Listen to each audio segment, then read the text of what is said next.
Hey everyone, welcome back to my channel study with Nidhi. This is Nidhi Pandey. ये आज की class में हम पढ़ने वाले हैं पार्ट नंबर 2 ऑफ प्रोबेबिलिटी। जैसा कि हमने लास्ट वीडियो में अपने प्रोबेबिलिटी चैप्टर को स्टार्ट किया था और हम लोगों ने प्रोबेबिलिटी चैप्टर के अंदर कॉन्सेप्ट में हम लोगों ने प्रोबेबिलिटी क्या होता है इसको अच्छे से प्रोबेबिलिटी को समझा था। प्रोबेबिलिटी के सारे टाइप्स, 9 तरीके के टाइप्स हमने यहाँ पे समझे थे। 4 तरीके के टाइप्स होते हैं प्रोबेबिलिटी के, हमने वो समझे थे। और उसके बाद हमने की टर्म्स समझे थे प्रोबेबिलिटी के। दिस इज 9 की टर्म्स जो कि हमने अच्छे से पढ़ लिए थे। आज की क्लास में हम इसको और आगे बढ़ाते हुए हम लोग ये जो आपने टाइप्स पढ़े थे ना लास्ट वीडियो में, इन पे ही और डिटेल चर्चा करने वाले हैं। इसी के बेसिस पे कुछ थ्योरम बनी है उस पर पढ़ने वाले हैं। तो देखिए 9 हम लोगों ने यहाँ पे की पॉइंट्स पढ़े थे, की टर्म्स। आज की क्लास में हम थ्योरी अप्रोचेस पढ़ने वाले हैं प्रोबेबिलिटी के बिहाफ पे, जो कि हम लोगों ने लास्ट वीडियो में पढ़ा था। जो हमने उसके टाइप्स पढ़े थे उसी के बेसिस पे कुछ थ्योरीज बनी है वो हम पढ़ने वाले हैं। और कुछ थ्योरम्स हैं जो कि आपके कैलकुलेशन में, आपके न्यूमेरिकल पार्ट में हेल्प करने वाली हैं, वो भी हम इसमें पढ़ने वाले। कुछ एक्सोनियम्स हैं उसे भी पढ़ने वाले हैं। तो आज की क्लास में बहुत इंपॉर्टेंट क्लास होने वाली है। और कुछ थ्योरम्स जो हम पढ़ेंगे जो कि आपके न्यूमेरिकल से रिलेटेड हैं वो भी हम इसमें करने वाले हैं। तो वीडियो को एंड तक देखिएगा, बिल्कुल वीडियो को मिस मत कीजिएगा, स्किप मत कीजिएगा। और वीडियो को शेयर कर दीजिए अपने सारे फ्रेंड्स के साथ जो भी एग्जाम की तैयारी कर रहे हैं बिजनेस स्टैट्स के लिए। तो चलिए आज की क्लास को स्टार्ट करते हैं। देखिए सबसे पहले मैं बात करूं, हम लोगों ने जो टाइप्स पढ़े थे ना उसी के बिहाफ पे ना कुछ थ्योरीज सेट कर दी गई हैं, जो कि 4 थ्योरीज बनाई गई हैं प्रोबेबिलिटी के बिहाफ पे। तो सबसे पहला हमने क्लासिकल थ्योरी पढ़ा था। क्लासिकल थ्योरी में मैंने आपको बताया था ये सिंपल थ्योरी होती है, ट्रेडिशनल थ्योरी होती है, जो पहले से चलती आती है, जो प्रोबेबिलिटी के बेस पे बनी है कि यहाँ पे आपके प्रोबेबिलिटी जितने नंबर आ सकते हैं प्रोबेबिलिटी के, ठीक है, पॉसिबल आउटकम्स अपॉन में टोटल आउटकम। अब जैसे मैं एग्जाम्पल दूँ, एक छोटा सा एग्जाम्पल से आपसे सबका, फॉर एग्जाम्पल की अगर मैं कहूँ कि मैंने एक कॉइन को टॉस किया, ठीक है, एक कॉइन को टॉस करने में क्या प्रोबेबिलिटी हो सकती है? एक या तो वो हेड आ सकता है या तो टेल आएगा, तीसरा तो नहीं आएगा, दोनों में से कोई एक चीज़ ही आएगी। बहुत नॉर्मल सी बात है, ये आप डेली लाइफ में भी देखते हो। तो आप, मैं एक चीज़ आपसे पूछूंगी, अगर मैं कॉइन को टॉस करूँ उसमें हेड और टेल आएगी, तो आपसे क्वेश्चन में पूछेगा कि ये बताओ हेड की प्रोबेबिलिटी बताओ, हेड आने की। तो सिंपल होगा कि हेड आने की हेड कितने, या तो हेड एक बार आ सकता है या तो नहीं आ सकता हेड। तो हेड की प्रोबेबिलिटी क्या है? 1 है। और कितने कितने आपके टोटल आउटकम्स हो सकते हैं? 2। तो ये आपकी प्रोबेबिलिटी किसकी हो गई? हेड आने की प्रोबेबिलिटी हो गई। बहुत सिंपल है, यानी कि हेड एक बार आ सकता है और अपॉन में क्या है आपके हेड और टेल 2 चीज़ें आ सकती है। तो टोटल आउटकम्स कितने हो सकते हैं? 2, और एक पॉसिबल आउटकम कितना है? 1। बहुत सिंपल, बहुत इजी है, ठीक है। इस तरीके को हम कहते हैं क्लासिकल अप्रोच, जो ट्रेडिशनल अप्रोच है, जिसके बिहाफ में हम अपना प्रोबेबिलिटी देखते हैं। कि क्लासिकल अप्रोच वो अप्रोच होता है जो कि ओरिजिनेट होता है analysis of game of chance. जो भी आप गेम्स खेलते हैं उनके कितने चांसेस हो सकते हैं आपके आने के, based of assumption of all possible outcome. जितने पॉसिबल आउटकम्स हो सकते हैं उससे हम डिवाइड करते हैं कि कितना हमारे पास टोटल आउटकम्स है। सिंपल है, बहुत इजी है। अब यहाँ पे भी देखिए, यहाँ पे ये फॉर्मूला दिया गया है कि आप ऊपर आएगा आपका के, मतलब कि जो आपके पॉसिबल आउटकम्स हो सकते हैं अपॉन में टोटल एन, यानी कि टोटल एन तो आपको पता है टोटल नंबर्स होते हैं, तो टोटल आउटकम्स नीचे आएंगे, ठीक है। यहाँ पे एक छोटा सा एग्जाम्पल भी गिवन है, देखिए मैंने सॉरी, पहले चलिए इसके भी हम एडवांटेजेस और लिमिटेशंस पढ़ लेते हैं, उसके बाद हम न्यूमेरिकल करेंगे तो और अच्छे से क्लियर होगा। देखिए इसके एडवांटेजेस क्या है, सबसे पहले आप ये देखिए। तो सबसे पहला मैं बताऊँ, ये डायरेक्ट मेथड होता है कैलकुलेट करने का। मैंने आपको बताया था बहुत सिंपल और बहुत डायरेक्ट मेथड होता है, बहुत ट्रेडिशनल मेथड है। इसके जो चीज़ें हैं वो बहुत क्लैरिफाई भी होते हैं, बहुत सिंपल होता है कैलकुलेट करने में। कुछ भी ज़्यादा ऊपर आपका जितने पॉसिबल आउटकम्स होते हैं कि आप समझ लो, नीचे टोटल नंबर्स आते हैं, बस इतना ही होता है। इसके अंदर कुछ भी फालतूगिरी नहीं होती है। तो ये सबसे इजी मेथड होता है, सबसे सिंपल जो कैलकुलेट होता है। नेक्स्ट, और ये आपके कहाँ पे यूज़ होता है? गेम जो भी गेम आप खेलते हैं तो उसमें कितने चांसेस बन सकते हैं, उसमें यूज़ होता है, ठीक है। नेक्स्ट आपसे कहता है ये एग्जैक्ट रिजल्ट, मैंने आपको बताया ट्रेडिशनल मेथड में माना जाता है, तो ये एग्जैक्ट रिजल्ट देता है कि कितना चीज़ें हो सकती है और कितनी नहीं हो सकती। सिंपल है, इजी एडवांटेजेस है। जिसके लिमिटेशंस भी होंगे कुछ। सबसे पहला लिमिटेशंस है कि ये रियल वर्ल्ड की, जो आपके रियल वर्ल्ड की जो सिचुएशंस है उनके ऊपर ही आउटकम्स नहीं दे पाता है। ये सिर्फ एक गेम हुआ, एक ऐसी प्रोबेबिलिटी जो आपके रियल लाइफ से रिलेटेड नहीं है, उसकी सिचुएशंस में आउटकम नहीं दे पाता। नेक्स्ट आपसे कहता है कि rely strongly on ideal assumption. ये एक आइडल अजम्पशन पे ज़्यादा काम करता है, जिससे कि वो, जैसे मैंने आपको बताया कि रियल वर्ल्ड में नहीं करता, आइडल वर्ल्ड में काम करता है। तो दिस इज जस्टिफाई करने में थोड़ा सा टाइम लेता है, राइट। अब नेक्स्ट आपसे कहता है एम्पेरिकल अप्रोच, जो कि हमने ऊपर भी पढ़ा था कि एम्पेरिकल अप्रोच को हम एक्सपेरिमेंटल अप्रोच भी या स्टैटिस्टिकल अप्रोच भी कहते हैं। ये एक्सपेरिमेंट के बेस पे होता है, हमने ऊपर भी इसको पढ़ा था। एक्सपेरिमेंट मतलब चीज़ें यहाँ पे एक्सपेरिमेंट के थ्रू वेट, हमने उसके न्यूमेरिकल, चलिए न्यूमेरिकल सबके एक साथ करेंगे तो क्लियर होगा, ठीक है। यहाँ पे एक्सपेरिमेंट के बेसिस पे काम होता है, कि किस तरीके से हम एक्सपेरिमेंट कर सकते हैं। ठीक है, यहाँ पे मैंने एक इसका ओके हाँ देखिए यहाँ पे मैंने एक चीज़ और, ये जो मैं अब बाद में बता दूंगी। वेट, पहले आप एक्सपेरिमेंटल ही एम्पेरिकल जिसे हम कहते हैं, यहाँ पे जो चीज़ें हैं वो एक्सपेरिमेंट के बेस पे हो, तो ये ज़्यादा हमारे लिए ज़्यादा स्ट्रॉन्ग बनता है कि ये चीज़ ना ज़्यादा अच्छे से हम कैलकुलेट कर सकते हैं, क्योंकि इसमें हम 1 time 2 time 3 time 4 time experiment के बेसिस पे हम इसको प्रूफ करते हैं। तो यहाँ पे कहता है कि इसका जो फॉर्मूला है वो कैसे होता है कि ये जो इसका ये आंसर आता है, ये जो है वो रिलाई करता है, रिलायबल, इसको हम इसको हम एग्जैक्ट आंसर नहीं है, रिलायबल होता है, इसको हम बोलते हैं रिलायबल या अप्रॉक्सीमेटली। तो ये आता है कि के यानी कि आपके जो नॉर्मल आउटकम्स है अपॉन में एन यानी टोटल नंबर ऑफ आउटकम, ये जो होता है ये आपका रिलाई करता है प्रोबेबिलिटी को, यानी कि ये इसके आसपास अप्रॉक्स में आ सकता है। ऊपर जो है वो एग्जैक्ट वैल्यू देगा, नीचे जो है आपके अप्रॉक्स में, यानी कि ये सारे एक्सपेरिमेंट के बेसिस पे चल रहे हैं। सिंपल है, ठीक है। नेक्स्ट आपसे कहता है कि यहाँ पे इसके देखिए एडवांटेजेस क्या कहते हैं। एडवांटेजेस इससे क्या कहता है कि grounded in observe data, observable data होता है ये, एप्लीकेबल टू प्रैक्टिकल सिनेरियोज में, ये प्रैक्टिकल सिनेरियोज में, वहाँ पे हमने प्रैक्टिकल सिनेरियोज में आपकी क्लासिकल नहीं चलता, बट ये आपका प्रैक्टिकल सिनेरियोज में चलता है, और ये इंक्रीमेंट प्रोवाइड करता है प्रोबेबिलिटी में, ठीक है, एक या एक से ज़्यादा डेटा को कैलकुलेट करने के लिए। नेक्स्ट आपसे कहता है कि लिमिटेशंस क्या है इसके अंदर कहता है कि लार्ज नंबर ऑफ ट्रायल्स जो है वो रिक्वायर होता है। मतलब देखिए यहाँ पे ना ट्रायल करने के लिए आपको बहुत ज़्यादा नंबर ऑफ ट्रायल्स लगते हैं, ठीक है। और नेक्स्ट आपसे कहता है कि नॉट एप्लीकेबल एक्सपेरिमेंटेशन, जहाँ पे एक्सपेरिमेंटेशन नहीं होता वहाँ पे ये इम्पॉसिबल हो जाता है, ठीक है। अब नेक्स्ट, क्योंकि टाइम भी लेता है, टाइम कंज्यूमिंग भी होता है, ऑब्वियस सी बात है, अगर आप लोग इसको वो करते हो, मतलब एक्सपेरिमेंट करते हो तो टाइम टेकिंग भी होता है कई बार ये। अब आपसे कहता है, देखिए आपको एग्जाम्पल गिवन है कि आपने अगर आपने कोई कॉइन टॉस किया, ठीक है, वो थाउजेंड्स ऑफ टाइम आपने टॉस किया, ठीक है, और आपने देखा, अगर आपने कोई भी कॉइन को 1000 बार टॉस किया और आपने देखा अच्छा उसके पास 535 बार ना हेड आ रहा है, ठीक है, 535 बार हेड आ रहा है, तो जो रिमेनिंग होगा उसके पास यानी कि 465, ठीक है, 465 बार क्या आ रहा होगा, 465 बार टेल आ रहा होगा। सिंपल सा है, तो बहुत बेसिक मैथ हुआ। तो इसमें कहता है कि आपको हेड की प्रोबेबिलिटी निकालनी है, तो हेड की प्रोबेबिलिटी यहाँ पे थाउजेंड्स बार, आप समझ रहे हो, आप नॉर्मली इसे आप क्लासिकल अप्रोच से कर ही नहीं सकते, ठीक है। तो यहाँ पे नॉर्मली होता है कि आप 100, ये एक अप्रोक्सीमेटली वैल्यू लिख देते हैं कि 535 बार हेड आया, सिंपल सी प्रोबेबिलिटी बना देंगे, डिवाइड कर देंगे, सिंपल है।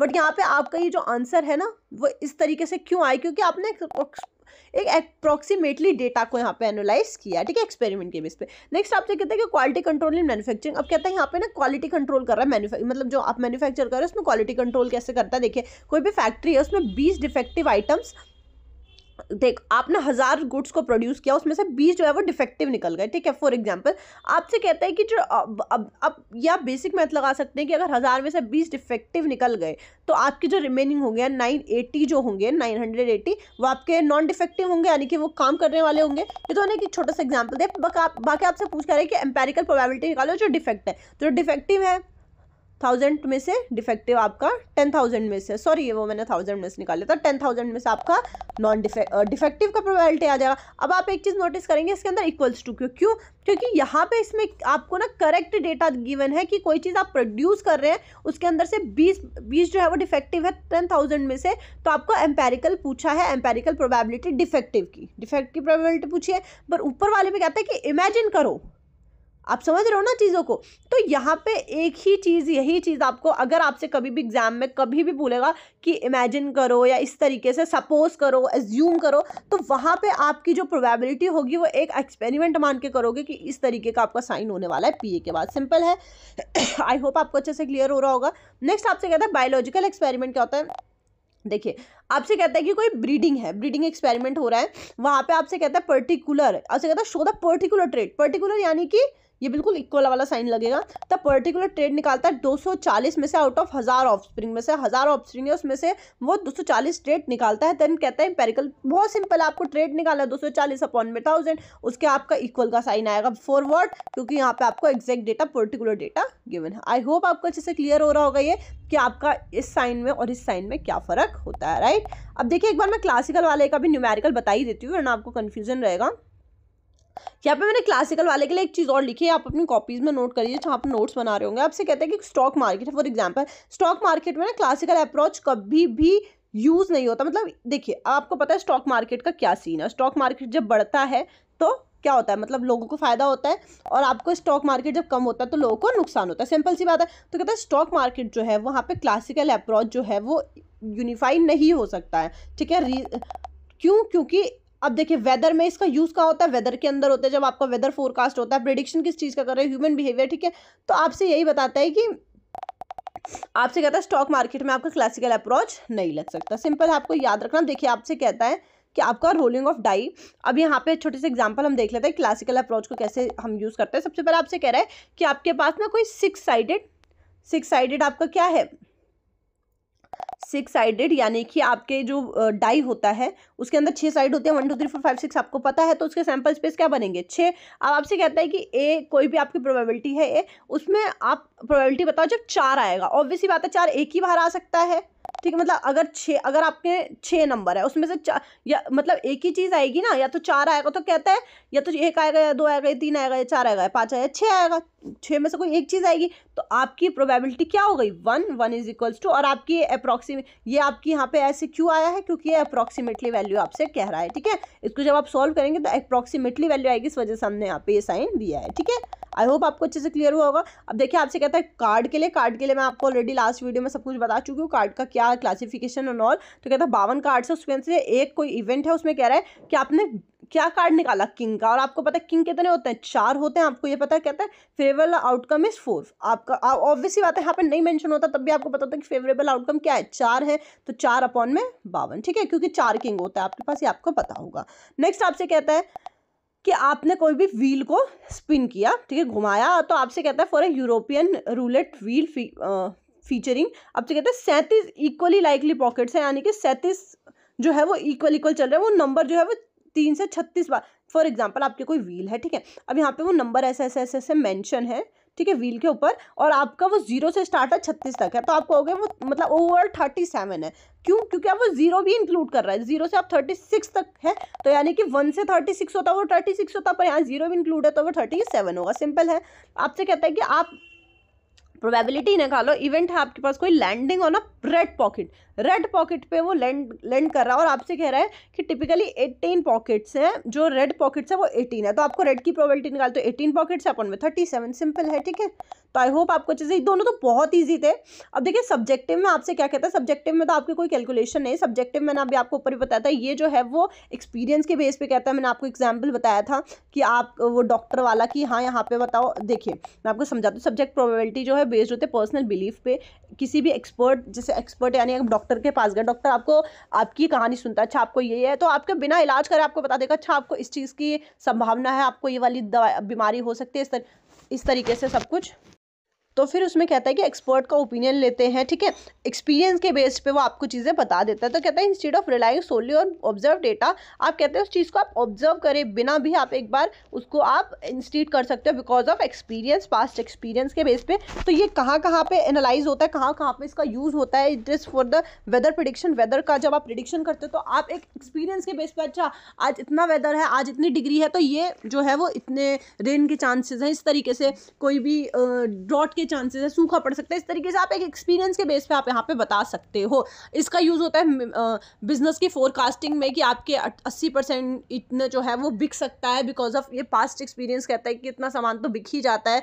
लीगल और पॉलिसी डिसीजंस में कि आप देखते हो कि पॉलिसी इतने टाइम से बहुत अच्छी चल रही वाली पॉलिसी, तो नई पॉलिसी निकालूंगा तो इतना % चांसेस है कि हाँ ये चल जाएगी, क्योंकि पहले वाली पॉलिसी भी ऐसे ही चली थी, इस तरीके से। और एक और मैंने यहाँ पे लिखा है साइड में बैटिंग मतलब तो शर्त लगाना। तो शर्त आप किस बेसिस पे लगाते हो कि हाँ ये मैंने पीछे भी देखा है, अच्छा मैं इस चीज़ पे शर्त लगा रहा हूँ, तो हाँ ये पहले भी इतना बिकी थी तो क्या पता इस बार भी इतनी बिक जाए। तो बैटिंग में भी काम आता है शर्त के अंदर, ठीक है। तो ये तो आपके एग्जाम्पल होगा। अब देखिए इसके एडवांटेजेस क्या हैं और इसके डिसएडवांटेजेस क्या है। सबसे पहले आप देखोगे कि इसके एडवांटेजेस तो आप अपने माइंड से कैलकुलेट कर सकते हो कि ये जो है वो बहुत स्ट्रेट फॉरवर्ड मेजरमेंट देता है, बहुत ज़्यादा कॉम्प्लेक्स नहीं होता, और अनअवेलेबल डेटास को भी ये जो है वो ईजिली कैलकुलेट कर सकता है कि हाँ हम पास्ट एक्सपीरियंस के बेसिस पे काफ़ी चीज़ों को जज कर सकते हैं। नेक्स्ट आपसे कहते हैं लिमिटेशंस क्या है इसकी। अब लिमिटेशंस आप देख सकते हो कि ये जो है वो बाइस होता है एक चीज़ के लिए, और लैक हो सकता है ऑब्जेक्टिविटी में। ऑब्जेक्टिविटी मतलब होता है कि कोई ऐसी चीज़ जो मतलब बिल्कुल ही कोई ऐसी चीज़ जैसे कि फॉर एग्जाम्पल अगर मैं तो कोरोना आ गया था बीच में,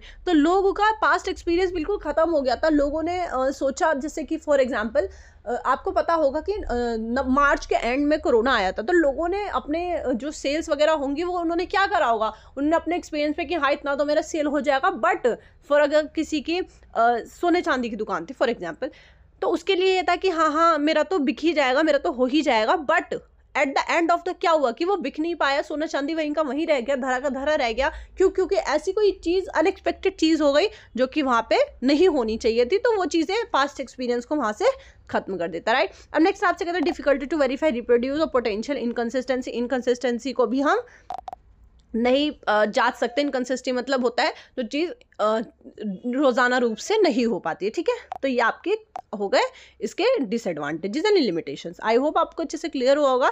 नेक्स्ट आपसे ये आपका नया है, बहुत इंपॉर्टेंट भी है, एक्सोमेटिक अप्रोच। इसको मतलब प्रोनाउंसिएशन आई गेस इसकी यही है, एक्सोमेटिक अप्रोच, राइट। बट अगर इसके कोई और प्रोनाउंसिएशन हो, किसी और को पता है तो please comment down towards me, ठीक है। अब आपसे कहता है कि ये जो अप्रोच है ना वो 3 एक्सोनिम्स पे बनी हुई है, ठीक है। वेट देखिए 3 एक्सोनिम्स पे कैसे बनी हुई है। एक होता है नॉन नेगेटिविटी, ठीक है, एक होता है नॉर्मलाइजेशन और एक होता है एडिक्टिविटी।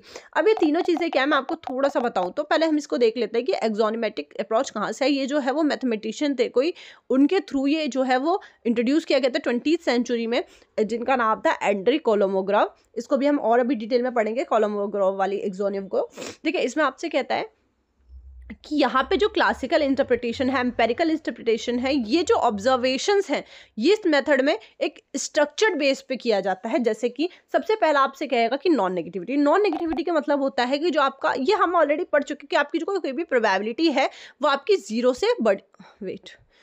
से बड़ी होगी। इस केस में हमने पढ़ा था कि वो 0 या 1 के बीच में हो सकती है, बट यहाँ पे हाँ कहते हैं कि वो 0 से बड़ी होगी। ऑब्वियस ही बात है 0 से बड़ी और 1 से छोटी होगी। आपसे कहता है नॉर्मलाइजेशन कब, और ये इसमें बताता है नॉन नेगेटिविटी मतलब कभी भी ये 0 नहीं, वो सॉरी नेगेटिव में नहीं, 0 से बड़ी होगी इसका मतलब नेगेटिव में नहीं जा सकती आपकी कोई भी प्रोबेबिलिटी। आप याद रखना, अगर आपका आंसर कभी भी माइनस में आ रहा है तो this is wrong answer, you have to check out that कि प्रोबेबिलिटी कभी भी नेगेटिव में नहीं आती। नेक्स्ट आपसे कहता है नॉर्मलाइजेशन में हम सर्टेनिटी कहते हैं।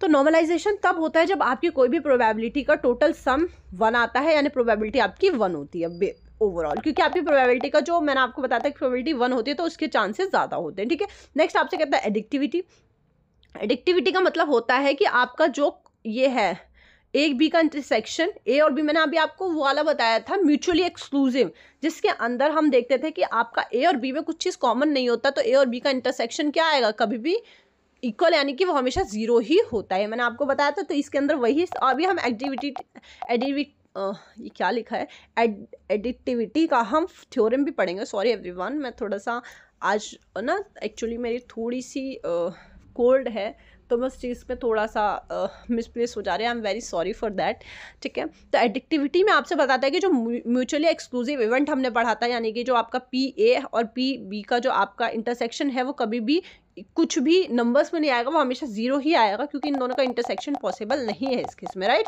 तो इसमें यही बताता है एडिक्टिविटी में, ठीक है, एडिक्टिविटी में, ठीक है। अब इसके एग्जाम्पल एप्लीकेशंस क्या है ये देखना इंपॉर्टेंट है। देखिए यहाँ से अगर मैं देखूँ कि इसके एग्जाम्पल, इसके एप्लीकेशन यानी इसका यूज़ क्या है, सबसे पहले इसमें कहता है कि ये जो है वो थ्योरेटिकल फाउंडेशंस को मेजर करने में यूज़ आती है, यानी कि जो इतने एक्सपेक्टेशंस होते हैं, अदर कोई भी स्टैटिस्टिकल प्रॉपर्टीज़ हैं इनके यूज़ करने में हेल्प करते हैं, मैथमेटिकल थ्योरम को यूज़ करने में हेल्प करते हैं, और ट्रीटमेंट ऑफ प्रोबेबिलिटी को ट्रीट करने में हेल्प करते हैं, ठीक है। इनको आप रीड कर लीजिएगा, इजी है। आपसे कहता है, हाँ एक चीज़ मैं आपको बताना भूल गई, ये दोनों इंपॉर्टेंट फॉर्मूला, इनको आप फॉर्मूला लिस्ट में अपने ऐड कर लीजिए कि आपका ए और यूनियन बी का फॉर्मूला जब भी आपको लगाना हो तो आपका PA probability A plus probability B और माइनस प्रोबेबिलिटी AB का इंटरसेक्शन, ये आपने छोटी क्लास में पढ़ा होगा, बट स्टिल जिसने नहीं करा है उसको ये याद कर लीजिए। नेक्स्ट आपसे कहता है कि अगर आपको कहे कि PA नॉट निकालना, वो मैं आपको बताया था कॉरेस्पॉन्डेंस वाला, ऊपर ही हमने पढ़ा था, ठीक है, कॉम्प्लीमेंट वाला। तो उसके अंदर आप कैसे करते हैं, मैंने ऊपर भी बताया था कि जब आपको किसी भी चीज़ का नॉट निकालना हो तो उसमें से आप 1 माइनस कर दीजिए, यानी कि अगर आपको प्रोबेबिलिटी A नॉट निकालना है, A नॉट की प्रोबेबिलिटी निकालनी है तो 1 माइनस PA कर दोगे तो आपकी नॉट की प्रोबेबिलिटी आ जाएगी। आई होप अच्छे से क्लियर हुआ होगा। तो आप इसको अच्छे से लिख लीजिए किसी फॉर्मूले शीट में जहाँ आपने बनाया हो, और इसके एग्जाम्पल्स को आप रीड कर लीजिएगा। अब यहाँ पे देखिए इसके एडवांटेजेस और डिसएडवांटेजेस क्या है, ये तो आप अपने माइंड से भी लगा सकते हो, देखिए आपसे कहता है कि सॉलिड और लॉजिकल कंसिस्टेंट बनाता है, बेस बनाता है प्रोबेबिलिटी मॉडल्स के लिए, फैसिलिटेट करता है थ्योरेटिकल एनालिसिस और सपोर्ट करता है बोर्ड रेंज ऑफ एप्लीकेशंस को। ये आपने अभी ऊपर मैंने एग्जांपल में आपको बता दिया। अब इसके नेगेटिव साइड क्या है, देखिए ये कहता है चैलेंजेस हो सकता है बिगिनर्स के लिए, ठीक है, और कहता है जब बिगिनर्स कोई भी कैलकुलेट करने चले, और कहता है कि डीप अंडरस्टैंडिंग चाहिए किसी भी टॉपिक के लिए, ठीक है, बस यही बताते हैं इसके अंदर आपके कुछ थ्योरी में कुछ खास नहीं है। इसके अंदर यहाँ पे आपको देखिए कोलोमोग्राफ एक्सोनियम जो हमें पढ़ा है वही चीज़ यहाँ पे अभी डिटेल में बताई गई है कि नॉन नेगेटिविटी क्या है, ठीक है, नॉन नेगेटिविटी बताई गई है कि कोई भी प्रोबेबिलिटी जो है वो 0 से बड़ी होगी, 0 होगी या 0 से बड़ी होगी, वही बताता है। और नॉर्मलाइजेशन मैंने आपको बताया कि जो आपका टोटल इवेंट है, ठीक है, फॉर एग्जांपल एस में, तो 1 होना चाहिए। और नेक्स्ट आपसे कहता है एडिक्टिविटी जो मैंने अभी आपको बताया, ये देखिए आप यहाँ से इसको रीड कर लीजिएगा। आई होप आपको अच्छे से क्लियर हो रहा होगा ये सब चीज़ें जो मैं आपको बता रही हूँ, ठीक है। इनको आप एक बार खुद से करेंगे, इनके examples do you by your self, read and do examples, ठीक है। एग्जाम्पल्स इंपॉर्टेंट है, एग्जाम्पल्स कर लीजिएगा, बहुत इजी है। 3 एग्जाम्पल्स हैं, ऊपर हम करके आए, एक बार आप इससे खुद से ट्राई आउट करेंगे। जिससे नहीं होगा मैं आपको बताऊंगी, बट आप एक बार खुद से जरूर ट्राई आउट करना, ओके। आपसे क्या कहता है, आप थ्योरम प्रोबेबिलिटी के वेरी वेरी इंपॉर्टेंट पॉइंट, आज की क्लास का सबसे इंपॉर्टेंट पॉइंट है ये। इसके अंदर हम कुछ थ्योरम्स पढ़ने वाले हैं जो कि बहुत ईजी हैं, ऑलरेडी पढ़ चुके हो, बट आज की क्लास में थोड़ा सा और डिटेल में पढ़ेंगे, देन आप लोगों की आज की क्लास कंप्लीट होगी। 4 थ्योरम्स हैं आपकी सिलेबस में, उसको कंप्लीट करेंगे, देन आज की क्लास आपकी क्लियर। क्या आपके सिलेबस में 4 तरीके के थ्योरम्स गिवन हैं, ठीक है। सबसे पहले अगर हम बात करें कि कॉम्प्लीमेंट रूल क्या होता है, अभी हम ऊपर ही पढ़ के आए कि कॉम्प्लीमेंट क्या होता है। जब हम किसी भी चीज़ की नॉट की प्रोबेबिलिटी निकालते हैं, तो मैंने आपको बताया या तो हम इसे इससे डिनोट करते हैं, तो फिर हम पी इसे सी से डिनोट करते हैं, स्मॉल सी से। तो आप इससे भी कर सकते हैं, इट्स अप टू यू। आपकी बुक में सी से डिनोट किया, आप सी से कर सकते हो, अदरवाइज आप ए नॉट इस तरीके से भी डिनोट कर सकते हो, इट्स अप टू यू। तो हम निकालते हैं कैसे हैं, जब भी हमें किसी नॉट की प्रोबेबिलिटी निकालनी होती है तो हम निकालते हैं 1 माइनस उसी की प्रोबेबिलिटी से, यानी कि अगर आप नॉट की प्रोबेबिलिटी निकाल रहे हो तो P A not is equals to 1 minus किसी भी एक की प्रोबेबिलिटी, ठीक है। और यहाँ पे देखिए क्वेश्चंस में क्या गिवन है, देखिए आपसे कहता है अगर आप कोई भी वेदर को फोरकास्ट करते हो, कॉम्प्लीमेंट रूल कैसे लगाना होता है आप वो देखिए। कहता है कि फॉर एग्जाम्पल यहाँ पे कहता है कि आपको कह रहा है कि किसी भी वेदर में आपसे कह रहा है 30% जो चांस है वो रेन होने की है, तो 30% चांस तो रेन होने की है, बट इसमें पूछ रहा है कि अब वो चांस बताओ जिसमें रेन होने की चांस नहीं है, ठीक है। अरे आप ये चीज़ें खुद भी, अगर ये मतलब ये तो बहुत छोटा सा सवाल है, तो आप कॉमन सेंस से यूज़ कर सकते हो। 100% चांसेस होते हैं, 100% की प्रोबेबिलिटी होती है, उसके अंदर से 30% आपका रेन होने की है, तो आपकी 70% नॉन रेन होगी, मतलब जो रेन नहीं होगी नॉन रेन होगा।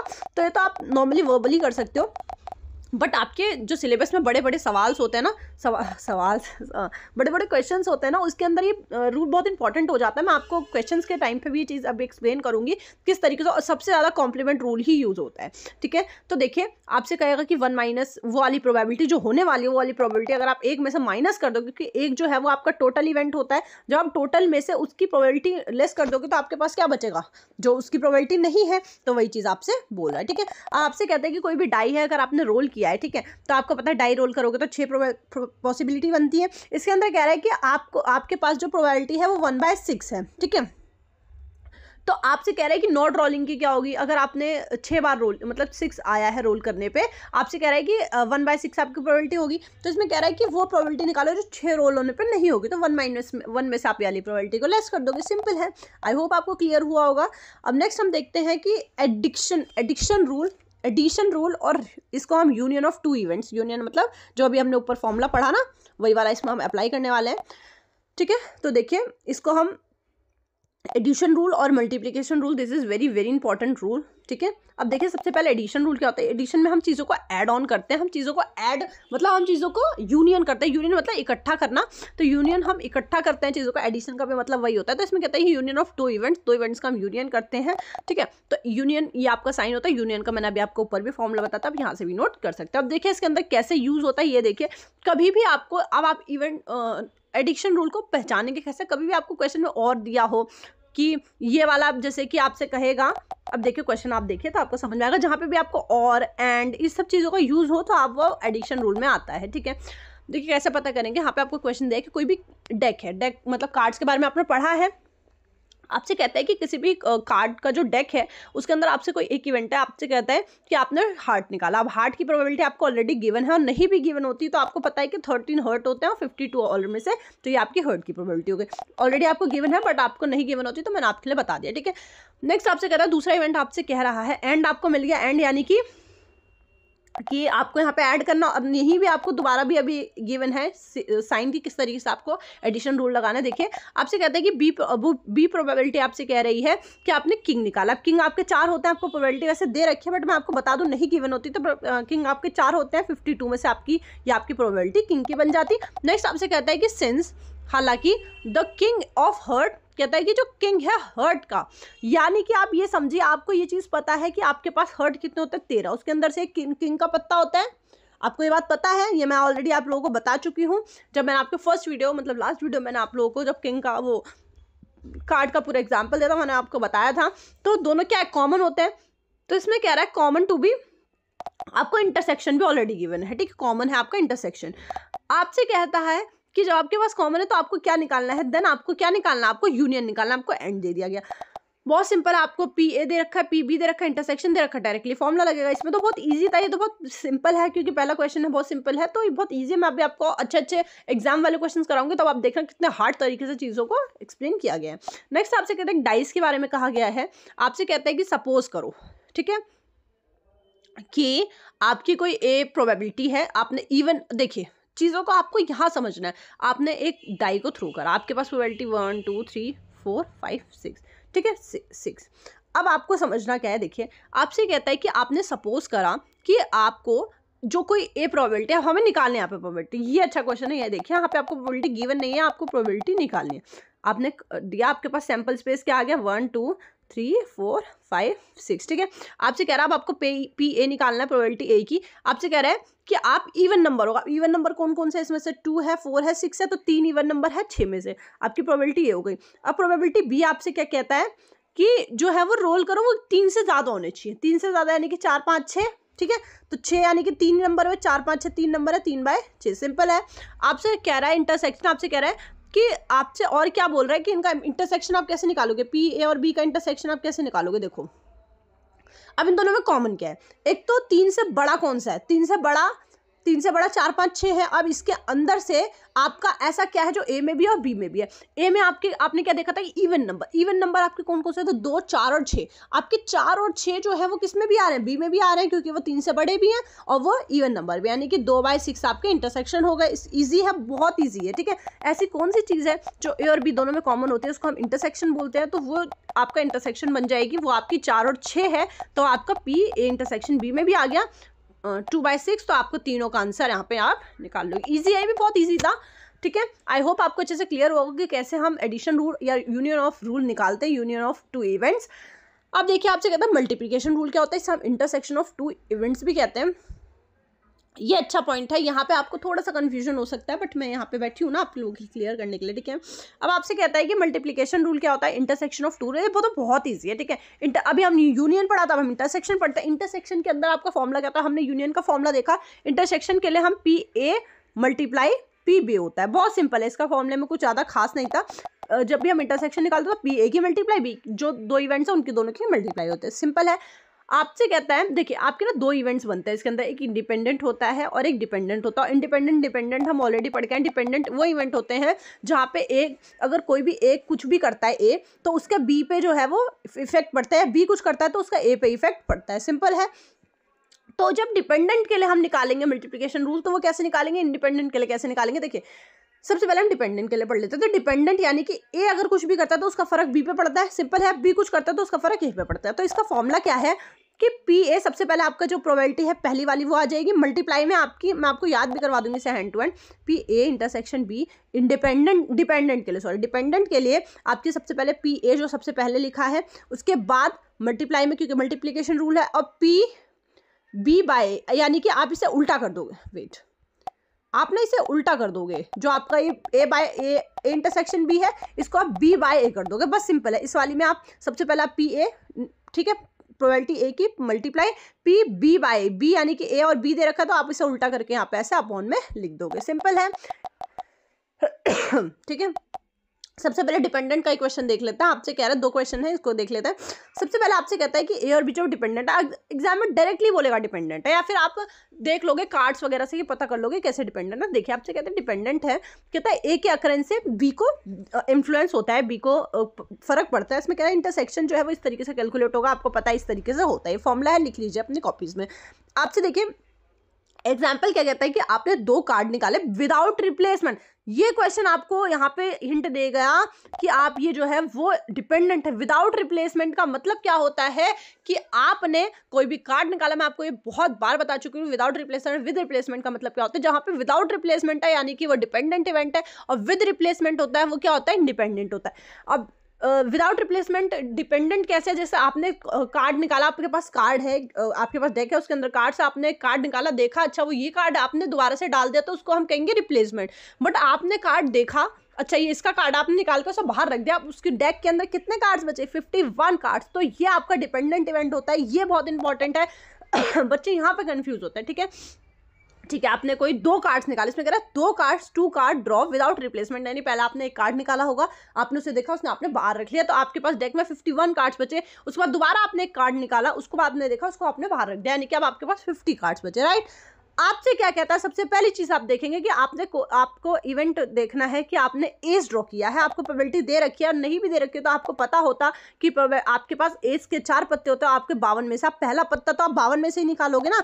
आप सबसे पहले आपके पास डेक है, आपने पहला पत्ता निकाला, तो उसके अंदर सबसे पहले जब निकालने जा रहे होगे तो उसके अंदर 52 होंगे, तो 52 में से आपने 4 प्रोबेबिलिटी है जितनी, मतलब आपके पास कितने एस होते हैं, 4, तो आपके पास 52 प्रोबेबिलिटी हो गई। ठीक है, तो ये तो आपकी पहली प्रोबेबिलिटी हो गई ए। देन आपसे कहता है बी जो है वो यहाँ पे आपको गिवन है, बहुत अच्छी बात है, बट ये आपको गिवन नहीं होते। अब आपको निकालना क्या है, अब आपको बी बाय ए निकालना है, प्रोबेबिलिटी बी बाय ए। ठीक है, क्योंकि सेकंड प्रोबेबिलिटी आपकी डिपेंडेंट पे यही होती है। आपसे कहता है आपने दूसरा भी कार्ड निकाला जो एस का था, ये अच्छा पॉइंट है, एस का कार्ड यहाँ पे सोचा आपको प्रोबेबिलिटी नहीं दे रखी है। मैं आपको बताती हूँ कैसे निकालते, देखो वेट, क्योंकि क्वेश्चन में आपको गिवन कभी भी नहीं होगी। ठीक है, अब आप देखिए आपको कैसे पता चलेगा कि हाँ ये जो है वो सेकंड प्रोबेबिलिटी वाली बनने वाला। आपने दूसरा कार्ड भी एस निकाला, ठीक है, आपके पास टोटल कार्ड कितने बचे, 51 है, क्योंकि ऑलरेडी आप एक कार्ड निकाल चुका, और आपने कौन सा कार्ड निकाला, एस का निकाला, तो एस का तो ऑलरेडी एक जा चुका है ना, आपने एक पहला भी एस का निकाला था, तो वो 3 हो गए होंगे। तो अब आपके पास कितने मतलब अब आपके पास टोटल कितने बचे, 3 कार्ड्स बचे। बहुत ईजी, आपको चीजें समझनी है सिर्फ। ठीक है,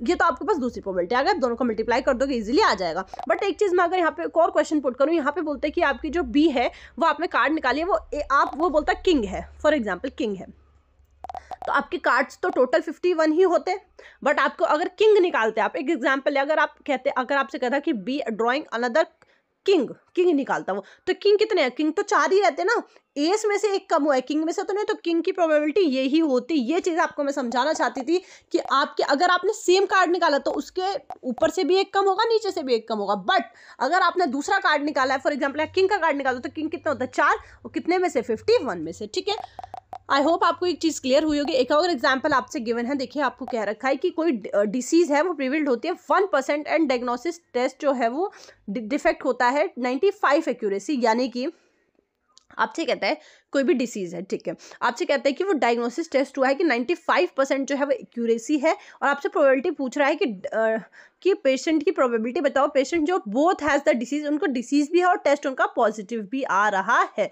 तो देखिए यहाँ पे कहता है कि कोई डिसीज जो है वो प्रिवलेंस यानी कि वो है, प्रिवलेंस मतलब पॉजिटिव है, तो वो 1% है। ठीक है, 1% को हम बोलते हैं 0.01 फ्रैक्शन, उसमें डेसिमल में आपको मैं ऑलरेडी बहुत बार बता चुकी हूँ। और आपसे कहता है उनके अंदर डिसीज भी है, वो 95% प्रोबेबिलिटी है। तो आपसे यही पूछा है, इंटरसेक्शन ही पूछा आपसे एट द एंड, वो भी ठीक है। तो आपसे कहता है कि आप बताओ कि डिसीज भी और टेस्ट पॉजिटिव भी है, तो हम 0.01 की मल्टीप्लाई हम 0.95 से कर देंगे, this would be your answer. I hope अच्छे से क्लियर हुआ होगा आपको ये चीज़। अब एक बार इसका इंडिपेंडेंट वर्जन तो बहुत ईजी है। इंडिपेंडेंट मतलब वर्जन होता है जहाँ पे एक को कोई एक हो रहा है, उससे जैसे प्रोबेबिलिटी अगर एक ही है उससे कोई भी फर्क बी को नहीं पड़ रहा है। जैसे मैंने आपको बताया इसके अंदर आपको हिंट कैसे देगा कि आपको लिखा हुआ मिलेगा विद रिप्लेसमेंट। विद रिप्लेसमेंट मतलब आपने कोई कार्ड है, आपके पास एक डेक ऑफ कार्ड है, आपने वहां पे से एक कार्ड निकाला, आपने कार्ड देखा अच्छा ये कार्ड है, आपने वापसी उसी के अंदर डाल दिया, तो 52 कार्ड थे पहले भी और अभी भी 52 ही रह गए, यानी कि कोई फर्क नहीं पड़ा। सिंपल इसका फॉर्मूला होता है पी इंटरसेक्शन ए इंटरसेक्शन मतलब ए और बी की मल्टीप्लाई होती है, सिंपल, जो दो अंदर एलिमेंट्स होता है, बहुत ईजी है। आपसे कह रहे हैं कि एग्जाम्पल दिया कि आपने कोई भी कॉइन है आपके पास, ठीक है, जिसका हेड, जिसकी प्रोबेबिलिटी हेड आने की 0.5 है। आपने कहता है कि आपने एक और काम किया, आपने 6 साइडेड डाई, यानी कि अब डाई और हेड, अगर आप कॉइन को फ्लिप करते हो या डाई को रोल करते हो, जिस दोनों का कोई कॉम्बिनेशन है, नेवर एवर किसी को कोई फर्क नहीं पड़ने वाला। तो दो प्रोबेबिलिटी ऐसी होती है यहाँ पे जिससे दोनों का कोई लेना देना नहीं होता। सिंपल है, इजी है। तो आई होप आपको अच्छे से क्लियर हुआ होगा। देखिए यहाँ पे यही बोल रहा है कि आप इसकी प्रोबेबिलिटी निकालो, कि आपने हेड निकाला है, ठीक है, हेड आपकी प्रोबेबिलिटी आपको ऑलरेडी गिवन है 0.5, और आपसे कहता है कि इसकी प्रोबेबिलिटी आपको गिवन है, मल्टीप्लाई कर दोगे 1/6। सिंपल है, इजी है। आई होप आपको मल्टीप्लिकेशन थ्योरम क्लियर हुआ होगा। इसमें से एक क्वेश्चन जरूर आएगा, आप इसे जरूर करके जाना 110%। आपसे लास्ट थ्योरम क्या बोलता है, ठीक है, ये थ्योरम मैंने वैसे कभी देखा नहीं एग्जाम में, बट आ सकता है, बहुत ऑब्वियस सी बात है, ठीक है। देखिए आपसे नेक्स्ट क्वेश्चन में क्या कहता है, बहुत अच्छा क्वेश्चन है। इसमें ये जो आपका क्वेश्चन है बहुत दिमाग लगाने वाला क्वेश्चन। आपसे कहता है कि आप देखिए आपके पास 100% पॉपुलेशन है, ठीक है, उसके ये बहुत ज़्यादा ना, देखिए मैं थोड़ा सा ऊपर करके समझाती हूँ। देखिए 100% पॉपुलेशन में से आपके पास जो 1% पॉपुलेशन है और 99% पॉपुलेशन अलग कर दी गई है। तो आपसे कहता है 1% जो पॉपुलेशन है आपकी, उसमें से डिसीज़ किस किस को है आपको देखना है। उनके पास डिसीज़ थी, उनको पाया गया कि इनके पास डिसीज़ है, ठीक है। तो इनके पास डिसीज़, कुछ तो ऐसे होंगे जिनके पास डिसीज़ होंगे, कुछ ऐसे होंगे जिनके पास फॉल्स डिसीज़ होगी, एंड डिसीज़ नॉन डिसीज़ होगी, ठीक है। आप ये देखिए 99 वालों को तो डिसीज़ है ही नहीं, ठीक है। तो 99, एक मिनट, एक चीज समझिए, 99 वालों को ना डिसीज है ही नहीं, तो वो कौन से वाले होंगे, वो यही वाले होंगे ना जी, यहाँ से नेगेटिव फॉल्स, यहाँ से जो नेगेटिव वाले होंगे जिनको डिसीज नहीं होंगे वो इसी में होंगे, वो यही वाले होंगे, सिंपल सी बात है। तो जिनको डिसीज होंगी वो ये वाले होंगे। तो इसमें कहता है कि 95% जो है वो सेंसिटिव है, यानी कि 99% जो है वो पॉजिटिव पाए गए हैं, सेंसिटिव मतलब पॉजिटिव पाए गए हैं, 5% जो है वो नेगेटिव पाए गए हैं। 5% कौन से वाले हो गए, फिर ये वाले हो गए जिनके पास कोई डिसीज नहीं थी। सिंपल है। आपसे कह रहा है कि आपको निकालना है, पार्टीशन करिए आपको विद एंड यानी कि एडिशन थ्योरम। आपसे विदाउट डिसीज, विदाउट और विद डिसीज वालों को आपको पार्टीशन करना है। तो आप एक चीज समझिए, 95% कौन से ऐसे लोग हैं, वो 1% वालों में से हैं जिनको डिसीज है। देखिए 95% 1% वालों में से है, और आप प्लस करेंगे 0.05 वाले, यानी 5% किस में से हैं, जो फॉल्स पॉजिटिव है, जिनके अंदर डिसीज कोई भी नहीं है, वो कौन से वाले में से है, वो 99% वालों में से है। तो आप इन दोनों को ऐड कर देंगे। आई होप ये वाला क्वेश्चन आपको क्लियर होगा। इसको आप अच्छे से दोबारा से करिए, बिकॉज ऑफ ये क्वेश्चन बहुत इंपॉर्टेंट क्वेश्चन है। आई होप आज की वीडियो आपको क्लियर हुई होगी। आज की वीडियो बहुत इंपॉर्टेंट वीडियो थी, इसके अंदर मैंने काफ़ी इंपॉर्टेंट थ्योरम्स कवर करे हैं, और next video it is going to be more important from then as well, क्योंकि आप पढ़ेंगे कंडीशनल रूल, जो कि बहुत इंपॉर्टेंट है, एग्जाम में आता ज़रूर है। और एक आपके पास आता है बाइस थ्योरम, जो कि आप ऑलरेडी भी पढ़ चुके हैं। जिसने पास मैथ्स 12th में मैथ्स होगी उसने ज़रूर पढ़ा होगा। तो ये दोनों थ्योरम्स तो आपको पढ़ के ही जाना, अदरवाइज आप कुछ भी एग्जाम में बैठे रहोगे प्रोबेबिलिटी का कि क्या आप पढ़ा रहे हैं, क्या बोल रहे हैं। तो ये जो आपका है वो आपको नेक्स्ट वीडियो में पता लगेगा। बहुत अच्छा होगा, आपको अच्छे से पढ़ना होगा। तो मैं 3 पार्ट्स में चैप्टर खत्म करूंगी, फिर नेक्स्ट चैप्टर स्टार्ट करेंगे, जो कि बहुत इंपॉर्टेंट है। आई होप आज की वीडियो आपको अच्छे से क्लियर हुई होगी। तो आप एक बार वीडियो को पॉज करिए और आप चीज़ों को दोबारा से रिवाइंड करिए, चीज़ों को देख के अपने आप से रीड करिए। आई होप आज की वीडियो आपको क्लियर होगी हो। तो आपको अगर अच्छे से समझ में आया तो प्लीज़ वीडियो को लाइक करो, शेयर करो सबके साथ, और अपने क्लास के, अपने फ्रेंड्स के साथ, अपने पीएस के साथ, क्लासमेट्स के साथ इस वीडियो को शेयर करिए। आई होप आज की वीडियो आपको अच्छे से क्लियर हुई होगी, हेल्पफुल होगी। Thank you everyone for watching the video.